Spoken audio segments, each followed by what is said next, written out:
I spent a few days on a camping trip, and on my return I found a lot of my tomatoes had suddenly ripened. It's been a warm few days, and that always makes the tomatoes pop. As you can see, some of them split and the other one over-ripened and has a mushy spot. So these are the kind of tomatoes you will not make a tomato sandwich with.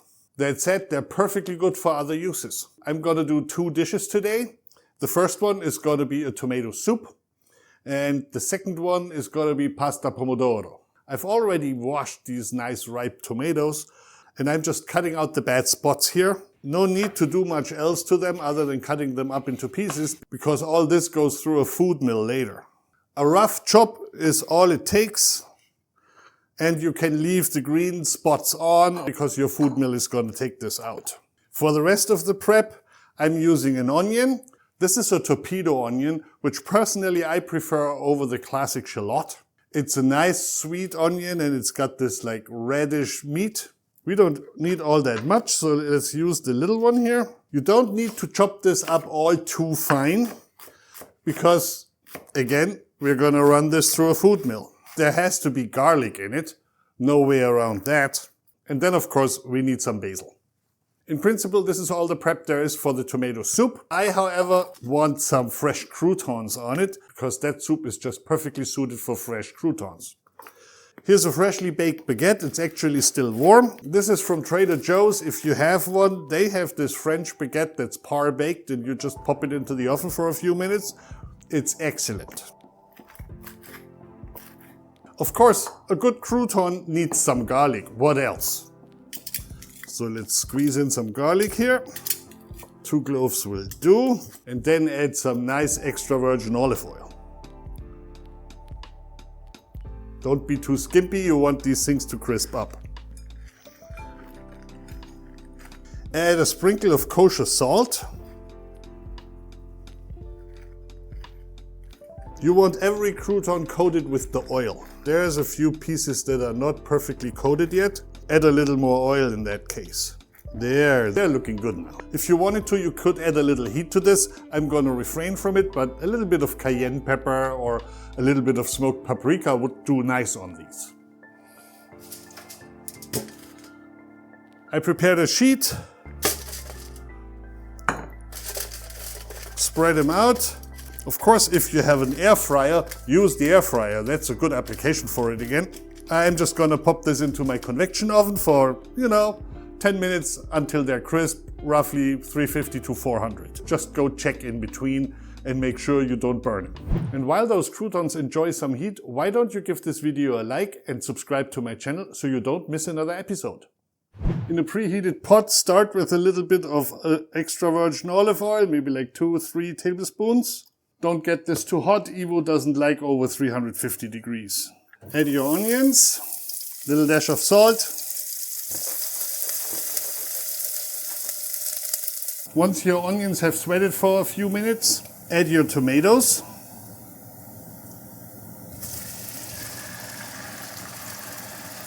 Give those tomatoes a tiny dash of water, maybe like another 2 or 3 tablespoons, just to get them started with liquid.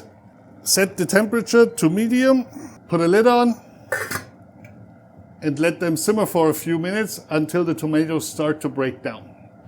It's been about 10 minutes, and this is what it looks like now.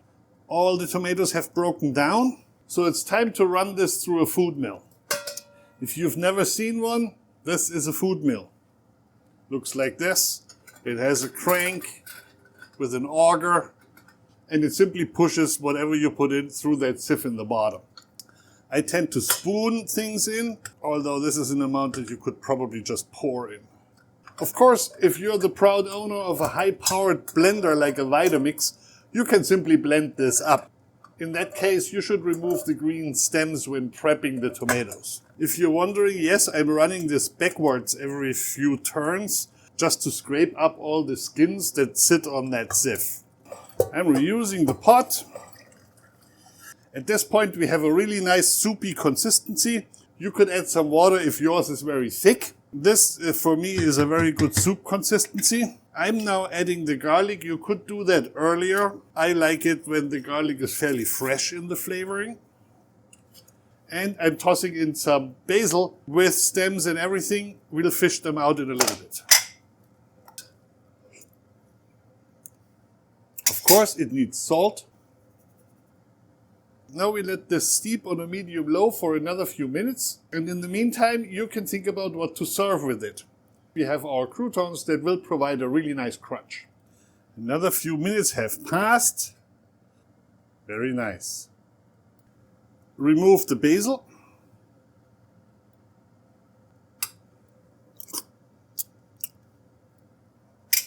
Now all it needs is a little bit of creaminess. You could add a dash of heavy cream to this, which would make it quite creamy and really nice looking. Or you can emulsify the soup with a good nub of cold butter. That's what I'm gonna do. Don't be shy here. Do not let this cook or simmer anymore. Ideally, you just turn off your stove entirely and you stir until the butter has dissolved. This will emulsify the butter into the soup and give it a nice velvety consistency. This is actually a trick that works on pretty much any sauce you're making. Plus, the butter aroma really helps. Croutons are done. It was about 12 minutes.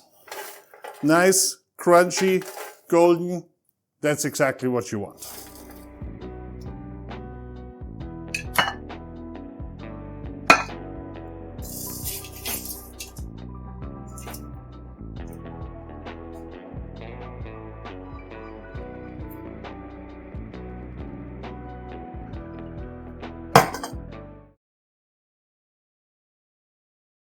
The pasta pomodoro starts out exactly the same as the soup we just did. We have some nice super ripe tomatoes, basil and garlic. Of course, we need some pasta too. Traditionally, this recipe calls for cherry tomatoes. I don't grow any cherry tomatoes. If you do, use cherry tomatoes. Regular tomatoes like this early girl work just the same. You only have to cut them into cherry tomato sized pieces. And in this case, since we're not running it through a food mill, take out the green parts.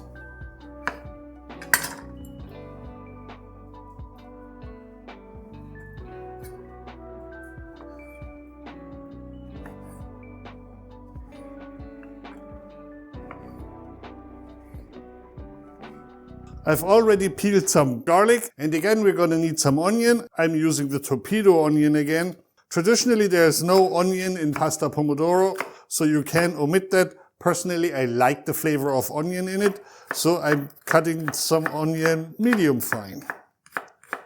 And that's already the prep work. These are, after all, really quick dishes that take you about 10-15 minutes each. First we start cooking the pasta. Add a generous amount of salt to your boiling water and then add your pasta. I'm using bucatini here. That's a thick, hollow spaghetti. Use any kind of long, chunky pasta here. You could use linguine, you could use the square spaghetti or just regular spaghetti. Let's get started on the pasta sauce. Preheated pan, add a generous amount of olive oil. Good extra virgin olive oil is what you want here because that's contributing a lot to the flavor. Probably 2 tablespoons per person. Squeeze in your garlic. And if you're non-traditional as I am, add your onions. Be careful with the temperature. I'm going fairly low here because you don't want to burn that garlic. You only want to infuse the oil with the garlic. Don't forget to stir your pasta. As you can see, I'm only making 1 portion here because I'm going to call that dinner. The garlic is just getting a little bit of color, and that's the signal to dump in your tomatoes. The tomatoes will instantly bring liquid to the party, which means it cools down the oil, and therefore the garlic will stop cooking. For the basil, I'm using the stems and just retain some of the leaves for later. That way we can pre-flavor the whole thing here. Pinch of salt, cover, go to medium heat, and let this simmer for just a few minutes. While this is cooking and the tomatoes are getting soft, go in there with your spoon and squeeze the tomatoes a little bit. Our pasta is cooked and so is our sauce. Remove the basil. We're going to put more fresh one in for serving. And now scoop over your pasta. I like to do this with tongs like this, simply because it transfers a little bit of the pasta water, but not all that much. And you retain the pasta water should you need it. This is true for pretty much any pasta sauce.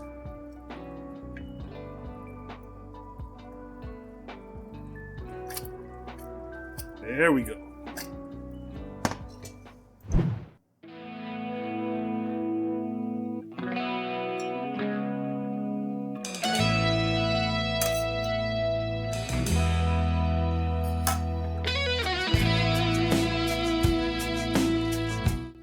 Now grate a little bit of Parmesan over it. Pecorino would be ideal. And there's dinner.